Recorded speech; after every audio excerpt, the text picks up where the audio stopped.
لا حول ولا قوة إلا بالله العلي العظيم. أعوذ بالله من الشيطان الرجيم. بسم الله الرحمن الرحيم. الحمد لله الذي جعل الحمد مفتاحا لذكره وسببا للمزيد من فضله ودليلا على آلائه وعظمته. ثم الصلاة والسلام والتحية والإكرام على خير خلقه وأفضل بريته حافظ سره ومبلغ رسالاته الذي سمي في السماء بأحمد وفي الأرض بأبي القاسم محمد.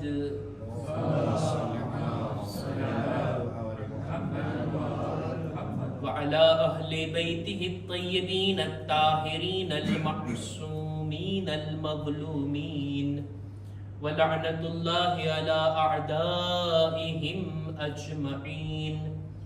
أما بعد فقد قال الله سبحانه وتعالى في كتابه الكريم. بسم الله الرحمن الرحيم. يا أيها الذين آمنوا اتقوا الله وكونوا مع الصادقين. صلوات بر محمد وآل محمد.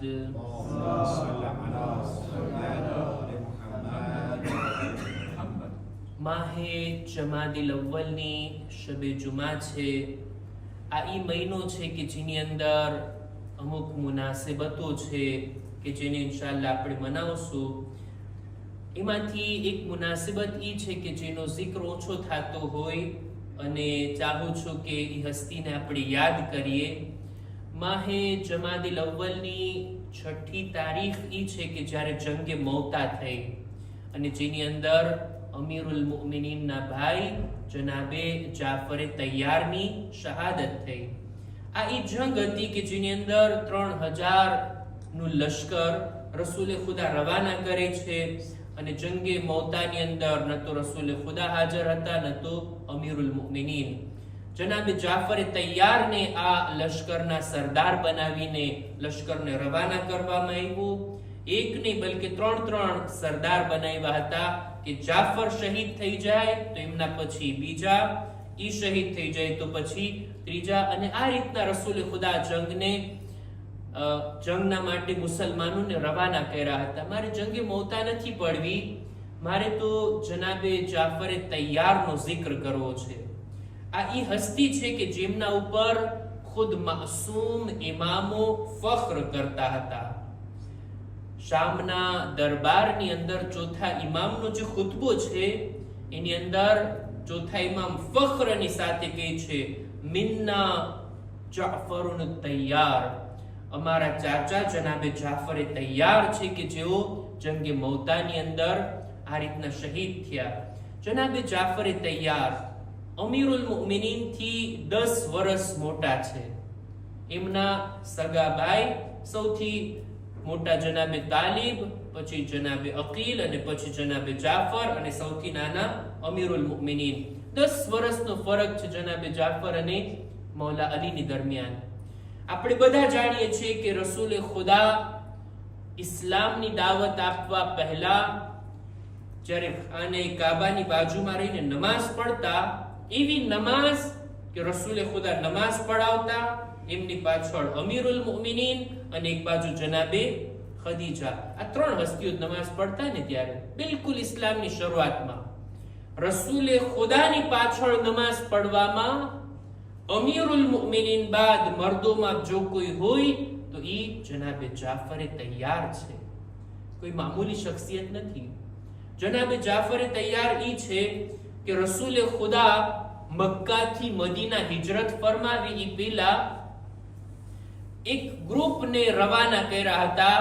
હિજરત કરવા માટે રસૂલે ખુદા મોકલા હતા અને ઈ ગ્રુપની અંદર જેટલા મુસલમાનો ગયા, મક્કાથી તેઓ ગયા હતા હબશા, ઇથોપિયા જે અત્યારે દેશ છે, ત્યાં અમુક મુસલમાનો હિજરત કરીને ગયા. રસૂલની હિજરતની પહેલા પોતાનું દીન બચાવવા માટે, પોતાના દીન ઉપર સરખી રીતના આઝાદીથી અમલ કરવા માટે. અને આ ગ્રુપને રસૂલે ખુદા રવાના કર્યા જનાબે જાફરે તૈયારની સરદારી હેઠળ. જનાબે જાફર અને એમની સૌજા અને આખું ગ્રુપ જાય છે. આ લોકો હબશાના બાદશાહ નજાશીની પાસે, અને નજાશી એમને સાચવે છે, એમને પોતાના દેશમાં જગ્યા આપે છે. નજાશીના દરબારમાં જ્યારે જનાબે જાફરે તૈયાર ગયા અને વાત કરી કે અમારી દરમિયાન એક નબી મબઉસ થયા છે, દીન અને ખુદાનો પૈગામ લઈને આવ્યા છે, અમે એ દીનને કબૂલ કર્યા, અમે એના ઉપર અમલ કરવા માંગીએ છીએ, પણ અમારા ગામમાં અમને એના ઉપર અમલ નથી કરવા દેતા. અમે અમારા દીનને બચાવવા અને જાનને બચાવવા તારા દેશમાં આવ્યા છીએ. બાદશાહને પણ ઉત્સુકતા જાગી, કયો દીન આવ્યો છે તમારી પાસે, શું સંદેશો ખુદા પાસેથી આવ્યો છે? એટલે તરત જનાબે જાફરે તૈયાર કુરાન મજીદની આયતોની તિલાવત કરે છે. જનાબે જાફરનો સલીકો તમે જુઓ, તરીકો તમે જુઓ. ત્યાં એ લોકો બધા ક્રિશ્ચન હતા, ઈસાઈ હતા, એ બાદશાહ પણ ઈસાઈ હતો. એની સામે એના દરબારમાં જ્યારે કુરાન મજીદની તિલાવત, કુરાનની આયતો પડવાનો મોકો મળે છે, તો જનાબે જાફરે તૈયાર સૂરે મરિયમની તિલાવત કરે છે. જનાબે મરિયમનો તસ્કરો, એમાં જનાબે ઈસાની વિલાદત. અમારા કુરાનમાં, અમારા દીનમાં ખુદા તરફથી આ આયતો નાઝિલ થઈ. એવી રીતના એ આયતોને સંભળાવ્યા કે બાદશાહ રડી પડ્યો, ગિરિયા કરે છે. આવું સરસ દીન, આવી બધી વાતો જનાબે ઈસા અને જનાબે મરિયમના બારામાં. આ બધું સાંભળી અને આ મુસલમાનોને શરણ આપે છે. મુસલમાનો આઝાદીથી ત્યાં રહેવા લાગ્યા, પોતાના દીન ઉપર અમલ કરવા લાગ્યા. મક્કાના મુશ્રિકોને, કાફિરોને, દુશ્મનોને આ વાત માઠી લાગી. આ લોકો પીછો કરે છે, જાય છે હબશા સુધી, અને આ ગ્રુપને પાછું મોકલવાની વાત કરે છે. નજાશી પાસે આવીને નજાશીને કહે છે કે ભાઈ આ લોકો અમારા ગામથી ભાગીને આવ્યા છે, તમે એને પાછા મોકલો. નજાશી સવાલ કરે છે કે ભાઈ એ લોકોનો ગુનો શું છે, એમનો વાંક શું છે કે હું એમને કાઢી મૂકું અને પાછા મોકલું? કેટલી દલીલો લાવે છે, પણ નજાશી નથી માનતો. જ્યારે આ કાફિરોએ જાણ્યું, અને એની અંદર સૌથી મોકરે હતો અમરે આસ, એને જ્યારે જોયું કે નજાશી આ ગ્રુપને પાછું મોકલવાનો નથી, એટલે કંઈક એવું કરે છે કે જનાબે જાફરે તૈયારને ત્યાં હબશામાં જ કત્લ કરી નાખે. એના માટે મનસૂબો અને પ્લાન બનાવે છે. એવું જમવાનું બનાવ્યું અને એમાં ઝહેર નાખ્યું, અને આ પ્લેટને, આ જમવાના થાળને મોકલે છે જનાબે જાફરે તૈયાર માટે. જનાબે જાફરે તૈયાર સુફરા પર બેઠા હતા, અને આ જમવાનું જ્યારે આવ્યું, ઈ પહેલા કે જનાબે જાફરે તૈયારામાંથી કંઈક ખાય, એક બિલાડી આવી જાય છે અને આ જમવાની અંદર મોઢું મારે છે. થોડુંક ખાય છે અને બાકીનું ઢોળી નાખે છે. થોડીક વાર બાદ જોયું તો બિલાડી તડપીને મરી જાય છે. ખબર પડી કે આ લોકોનો મનસૂબો હતો અમને કત્લ કરવાનો, જનાબે જાફરે તૈયારને કત્લ કરવાનો. બહરહાલ જનાબે જાફરે તૈયાર ત્યાં હબશામાં જ રહ્યા. આ બધા મુસલમાનો ત્યાં સુકૂન અને ઇત્મીનાનથી રહ્યા અને પોતાના દીન ઉપર અમલ કરી રહ્યા. જ્યારે વર્ષો બાદ રસૂલે ખુદા હવે મક્કાથી મદીના હિજરત કરી ગયા, અને 8મી હિજરી સનના જ્યારે જંગે ખૈબર ફતેહ થઈ, ઈ જ સમયગાળામાં, ઈ જ દિવસોમાં જનાબે જાફરે તૈયાર પાછા ફરે છે હબશાથી ડાયરેક્ટ મદીના. રસૂલે ખુદા એટલા રાજી થયા, એટલા ખુશ થયા જનાબે જાફરે તૈયારને જોઈને, કે પોતે જ બયાન કરે છે કે મને ખબર નથી હું કઈ ખુશી મનાવું, ફતહે ખૈબરની કે જાફરે તૈયારના આવવાની ખુશી. એક સલવાત પર મુહમ્મદ વાલે મુહમ્મદ. આ છે જનાબે જાફરે તૈયાર. રસૂલે ખુદા ખૂબ રાજી થયા. આટલું જ નહીં, રસૂલે ખુદા જનાબે જાફરે તૈયારની પેશાનીને જોઈમાં અને એને બશારત આપ્યા, અને એટલા રાજી થયા કે તમે હિજરત કરીને આટલા મુસલમાનોની જાન બચાવી, ત્યાં પણ ઇસ્લામની વાતને નજાશી સુધી પહોંચાડી, એને પણ મુસલમાન બનાવ્યો. અને આ તબલીગના બદલામાં હું ચાહું છું તમને એક હદિયો આપું, હું તમને એક ગિફ્ટ આપું, મારા તરફથી એક તોહફો તમને આપવા માંગુ છું. એટલે તરત લોકોની નજરો બરાબર ધ્યાનથી રસૂલના હાથ ઉપર ટકેલી હતી કે રસૂલે ખુદા શું આપે છે, કેટલું સોનું આપે છે, કેટલા હીરા જવેરાત આપે છે, શું એવી કિંમતી ચીજ જાફરે તૈયારને તોહફામાં આપે છે. રસૂલે ખુદા ફરમાવે છે, હું દુનિયાવી તોહફો નહીં, માદી તોહફો નહીં, માનવી તોહફો આપવા માંગુ છું. અને રસૂલે ખુદા એવી જ રીતના કંઈક રાજી થઈને એવું અતા કરતા કે જે માનવી તોહફો હોય એની ફઝીલત, એ તોહફાની કિંમત આપણને દુનિયામાં તો ના થાય, આખિરતમાં એની કદરો કિંમત આપણને જણાશે. રસૂલે ખુદા પોતાની દીકરીને તોહફામાં આપે છે તો દુનિયાની ચીજ નથી આપતા. શું આપે છે? તસ્બીહ. હઝરતે ઝહરા તસ્બીહની તાલીમ આપે છે ને, એવી જ રીતના જાફર તૈયારને પણ રસૂલે ખુદા એક તોહફો આપ્યા, અને એ છે નમાઝે જાફર તૈયાર. રસૂલે ખુદા કહે છે, આ નમાઝ તને હું તાલીમ આપું છું, આને તું બની શકે તો દરરોજ, અઠવાડિયામાં એકવાર, અથવા મહિનામાં એકવાર, અથવા વર્ષમાં એકવાર પઢ, જેથી ખુદા તારા બધા ગુનાહોને માફ કરી નાખે. અને આ નમાઝને તેઓ તાલીમ ફરમાવ્યા. ખરેખર બા ફઝીલત નમાઝ, મુઅતબર નમાઝ.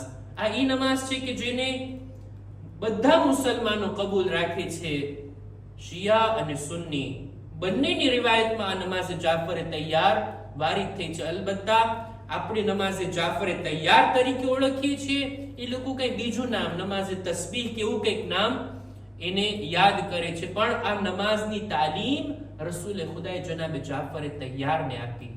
એનો તરીકો મુફસ્સલ છે. 4 રકાત નમાઝ છે, 2 રકાત કરીને પડવાની હોય, અને એની અંદર દરેક વખતે રૂકુમાં, સજદામાં, રૂકુમાંથી ઉભા થયા બાદ તસ્બીહાતે અરબા, ક્યારેક 10 વખત, 15 વખત, અને ટોટલ આ 4 રકાતની અંદર લગભગ 300 વખત તસ્બીહાતે અરબા પડવાના હોય. મખસૂસ સૂરા છે. હું અત્યારે વિગતવાર એ નમાઝનો તરીકો બયાન નથી કરવા માંગતો, કિતાબની અંદર તમે જોઈ શકો છો, મફાતીની અંદર આ નમાઝનો તરીકો લખેલો છે. ખુદા ઇન્શાઅલ્લાહ મને પણ તૌફીક આપે અને દરેક સાંભળવા વાળાઓને ઓછામાં ઓછા જિંદગીમાં એક વખત નમાઝે જાફરે તૈયાર પડવાની તૌફીક અતા ફરમાવે. નમાઝે જાફરે તૈયાર બહુ અસરકારક, બહુ ઇફિકાસ છે હાજતો પૂરી થવા માટે અને ગુનાહોની માફી માટે. નમાઝે જાફરે તૈયાર બાદ અમુક દુઆઓ પણ છે કે જે છઠ્ઠા ઇમામે તાલીમ ફરમાવી, અને આપણા ઇમામો પણ પાબંદીથી આ નમાઝને પઢતા લોકોને ભલામણ પણ કરતા. નમાઝે જાફરે તૈયાર આ રસૂલનો એક તોહફો છે. બહેતરીન સમય આપણા ઉલમા લખે છે કે આ નમાઝ પઢવાનો છે જુમ્માનો દિવસ, અને એ પણ જુમ્માના દિવસની શરૂઆતના ભાગમાં આ નમાઝ પઢવામાં આવે, જે ખૂબ જ તાકીદ કરવામાં આવી. જનાબે જાફરે તૈયાર ઇસ્લામની પહેલા, રસૂલે ખુદા દીનની દાવત આપી પહેલા પણ સારી શખ્સિયત હતા. છે ને, રસૂલના અસહાબની દરમિયાન અમુક લોકો એવા હતા કે જે ઇસ્લામ આવવા પહેલા આડે રસ્તે હતા, ખરાબ કામો કરતા હતા. ઇસ્લામ આવ્યો, આ લોકો મુસલમાન બન્યા, દીનદાર બનીને સુધરી ગયા. પણ અમુક હસ્તીઓ એવી હતી કે જેઓ પોતાની ફિતરત પ્રમાણે, પોતાના અકલથી સમજી વિચારીને એવો રસ્તો અપનાવતા કે જે ખુદાને પસંદ હોય અને ઇસ્લામ પેલાય સારા હોય. એમાંથી એક છે જનાબે જાફરે તૈયાર. દીન આવવા પહેલા, શરીયત આવવા પહેલા, રસૂલે ખુદા દીનની તાલીમ આપી પહેલા જનાબે જાફર સારી હસ્તી હતા, સારા અને નેક હતા. એક દિવસ ખુદાવંદે આલમે વહી નાઝિલ કરી રસૂલે ખુદા ઉપર કે એ રસૂલ, મને જાફરે તૈયારમાં 4 બાબતો એવી દેખાણીને કે જેના હિસાબે મારી નજરમાં જાફરે તૈયારની કદરો કિંમત છે. કોણ કહે છે? ખુદા કહે છે કે મારી નજરમાં જાફરે તૈયારની અમુક કદરો કિંમત છે. ચાર બાબતો એની અંદર આ જોવા મળે છે. ચાર વાતો રસૂલે ખુદાએ બતાવી અને રસૂલે ખુદા જાફરને બોલાવીને કહે છે કે મને ખબર મળી છે ખુદા તરફથી તારી અંદર ચાર સારી સિફતો છે, ચાર સારી વાતો તારી અંદર જોવા મળે છે. ત્યારે એ ચાર બાબતોના બારામાં ખુદ જનાબે જાફર ઇકરાર કરે છે અને કહે છે, યા રસૂલલ્લાહ, જો ખુદાએ તમને ના કીધું હોત ને તો હું પણ આ બાબતોને ક્યારેય ઇઝહાર ના કરતે, ક્યારે મારી જબાન પર ન લાવતે. આને તો હું જાણું છું ને મારો ખુદા જાણે છે. કઈ કઈ ચાર બાબતો? સૌથી પહેલા કે યા રસૂલલ્લાહ, મેં ક્યારેય પણ શરાબ નથી પીધી. ઇસ્લામ આવ્યા પછી શરાબ હરામ થઈ ને, એની પહેલા તો કઈ હુકમ નહોતો. ઘણા લોકોએ આ કામ કર્યું હશે, પણ જનાબે જાફરે તૈયાર કરી છે, મને આ વાત સમજમાં આવી કે આ ચીજથી મારી અક્કલ બરબાદ થઈ જાય છે અને એટલે જ ક્યારેય પણ શરાબને મેં હાથ નથી લગાવ્યો. આ પહેલી બાબત. બીજું, મેં ક્યારેય પણ જૂઠ નથી બોલ્યો, ખોટું નથી બોલ્યો, મારી જબાન ઉપર ક્યારેય ખોટી વાત નથી આવી, કારણ કે મને આ વાત સમજમાં આવી કે જૂઠ બોલવું ઇન્સાનિયતના વિરુદ્ધ છે, મુરુવત અને કમાલથી અગેન્સ્ટ છે. એક સારો ખરો ઇન્સાન ક્યારેય જૂઠથી કામ ના લે. આ વાત મને સમજમાં આવી એટલે આ કામને પણ મેં હરગિઝ અંજામ નથી આપ્યું. ત્રીજું, ક્યારેય પણ મેં ઝિના નથી કર્યા, ઝિનાથી હંમેશા હું દૂર રહ્યો છું. મને આ વાત સમજમાં આવી કે જો હું આ કામ કોઈની સાથે કરીશ તો મારી મા બહેનો, મારી ઘરની ઓરતો સાથે પણ ખુદા ન ખાસ્તા કોઈની આવી નજર ઉઠે, એમની સાથે પણ આવું કામ થશે તો. એટલે હરગીઝ મેં ઝિના જેવો ગુનાહ અંજામ નથી આપ્યો. અને ચોથું, જ્યારે મને જાણ થઈ કે બુત પરસ્તીમાં, આ બુતની ઇબાદત કરવામાં કોઈ ફાયદો નથી, મેં ક્યારેય બુતની સામે પોતાનું માથું નથી ઝુકાવ્યું અને બુતની ઇબાદત નથી કરી. આ ચાર કામો એવા છે કે જે મને સમજમાં આવ્યા અને પહેલેથી આખી જિંદગીમાં મેં આ કામ નથી કર્યા અને હું એનાથી બચતો આવ્યો છું. ખુદા આ ચાર બાબતોના ખાતર જનાબે જાફરે તૈયારની કદરદાની કરે છે. આ ચાર બાબતોને સાંભળી રસૂલે ખુદાએ જાફરે તૈયારના શાના ઉપર હાથ રાખીને કીધું, બેશક તારો હક છે કે ખુદા તને તૈયાર બનાવે, જન્નતની અંદર ઉડવા વાળો અને પ્રવાસ કરવા વાળો બનાવે. અને રસૂલની આ પેશબીની સાચી પડી કે રસૂલે ખુદાના આ શબ્દો સાચા પડ્યા કે ખુદાએ એવો દરજ્જો આપ્યો જનાબે જાફરને, તૈયાર. તાએર થી બન્યું છે, અરબીમાં પક્ષી ઉવાઝોને કહેવાય તાએર, અને ઉડવા વાળાને કહેવાય તૈયાર, જેની બે પાંખો હોય. જંગે મૌતા, આ એ જંગ છે ને કે જેની અંદર જનાબે જાફરની એવી શહાદત થઈ કે એમની શહાદત પહેલા એમના બંને હાથને કત કરવામાં આવ્યા, એમના બંને હાથ કપાઈ ગયા અને ત્યારબાદ એમની શહાદત થઈ. ચોથા ઇમામ ફરમાવે છે કે અમારા ચાચા જાફરે તૈયારની શહાદત એટલી સખ્ત હતી અમારા માટે જેટલી સખ્ત ખુદ રસૂલના ચાચા જનાબે હમઝાની શહાદત હતી. એવી જ સખ્ત શહાદત અમારા ચાચા જનાબે જાફરે તૈયારની હતી અને એવી જ શહાદત જનાબે અબુલ ફઝલ અબ્બાસની હતી. એમના પણ બંને હાથોને કાપવામાં આવ્યા અને એમને શહીદ કરવામાં આવ્યા. રિવાયતમાં મળે છે કે જ્યારે જનાબે જાફરની શહાદતના સમાચાર મદીના પહોંચ્યા, રસૂલે ખુદા ગિરિયા કરતા કરતા જાફરના ઘરે આવ્યા. જનાબે અસ્મા બિન્ટ ઉમૈસને તસ્લિયત આપ્યા અને એમના નાના બાળકોને બોલાવ્યા.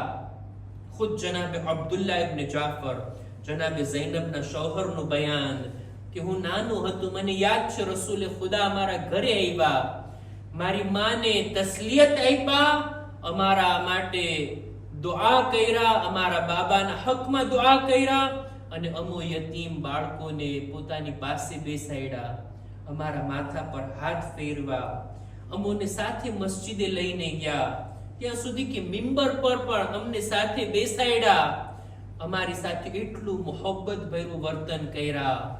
ખુદ અમોને બીબી ઝહરાના ઘરે લઈ ગયા અને હુકમ આપ્યો, એ બેટી ઝહરા, તમે આ યતીમ બાળકોને ભરપેટ જમાડો, એમનો ehtiram કરો અને એમના હકમાં ખૂબ દુઆઓ કરી. હું અર્ઝ કરીશ, યા રસૂલલ્લાહ, બેશક યતીમો સાથે આવો જ વર્તાવ કરાય જે તમારી સુન્નત છે. તમે જ ફરમાયું છે ને કે યતીમના માથા પર કોઈ હાથ ફેરવે, જેટલા બાલ એના હાથ પરથી પસાર થાય ને એટલો ખુદા એને સવાબ અતા કરે છે. પણ યા રસૂલલ્લાહ, તમારા જ બાળકોમાંથી, તમારી જ નસ્લમાંથી, તમારા ખાનદાનના યતીમો સાથે કરબલામાં કેવો સુલૂક થયો. હાય, યતીમ બાળકો તડપતા રહ્યા, પ્યાસની શિદ્દતથી, ભૂખથી. આટલી જ મુસીબત કાફી હતી. આટલું જ નહીં, બલકે એમને તમાચા લગાડવામાં આવ્યા, આ યતીમ બાળકોને તાઝિયાના લગાડવામાં આવ્યા. અને જ્યારે બીબીઓને અસીર કરી અને જ્યારે કૂફાથી શામ લઈ જવામાં આવી રહ્યા હતા, ત્યારે ઊંટને એવી રીતના દોડાવવામાં આવ્યા, અમુક બાળકો જમીન પર પડી ગયા અને ઊંટના પગ નીચે દબાઈને શહીદ થઈ ગયા. હાય, માઓ જોતી રહી ગઈ, પણ આ બાળકોને ઉઠાવવાની રજા ન હતી. અલા લાનતુલ્લાહ અલલ કૌમિ ઝાલિમ. وسيعلم الذين ظلموا أي منقلب ينقلبون إنا لله وإنا إليه راجعون. परवरदिगार हमारी आ मुख्तसर इबादत ने कबूल फरमा. खुदाया शब जुमा च અમારા મા બાપના ગુનાહોને માફ કર. ખુદાયા અમારા મરહુમીનની મગફિરત ફરમાવ. દરેક મુમિનીન મુમિનાતની જાન માલ ઇઝ્ઝત આબરૂની હિફાજત ફરમાવ. ખુદાયા દરેક મુમિનીન મુમિનાત જો બીમાર છે શિફા અને તંદુરસ્તી અતા કર. પરવરદિગારા, નેક કામો કરવામાં, ગુનાહોથી બચવામાં તું અમારી મદદ કર. ઝમાનાના ઇમામના ઝુહૂરમાં તાજીલ ફરમા. અમારો શુમાર એમના સાથીઓમાં કર. ربنا تقبل منا إنك أنت السميع العليم.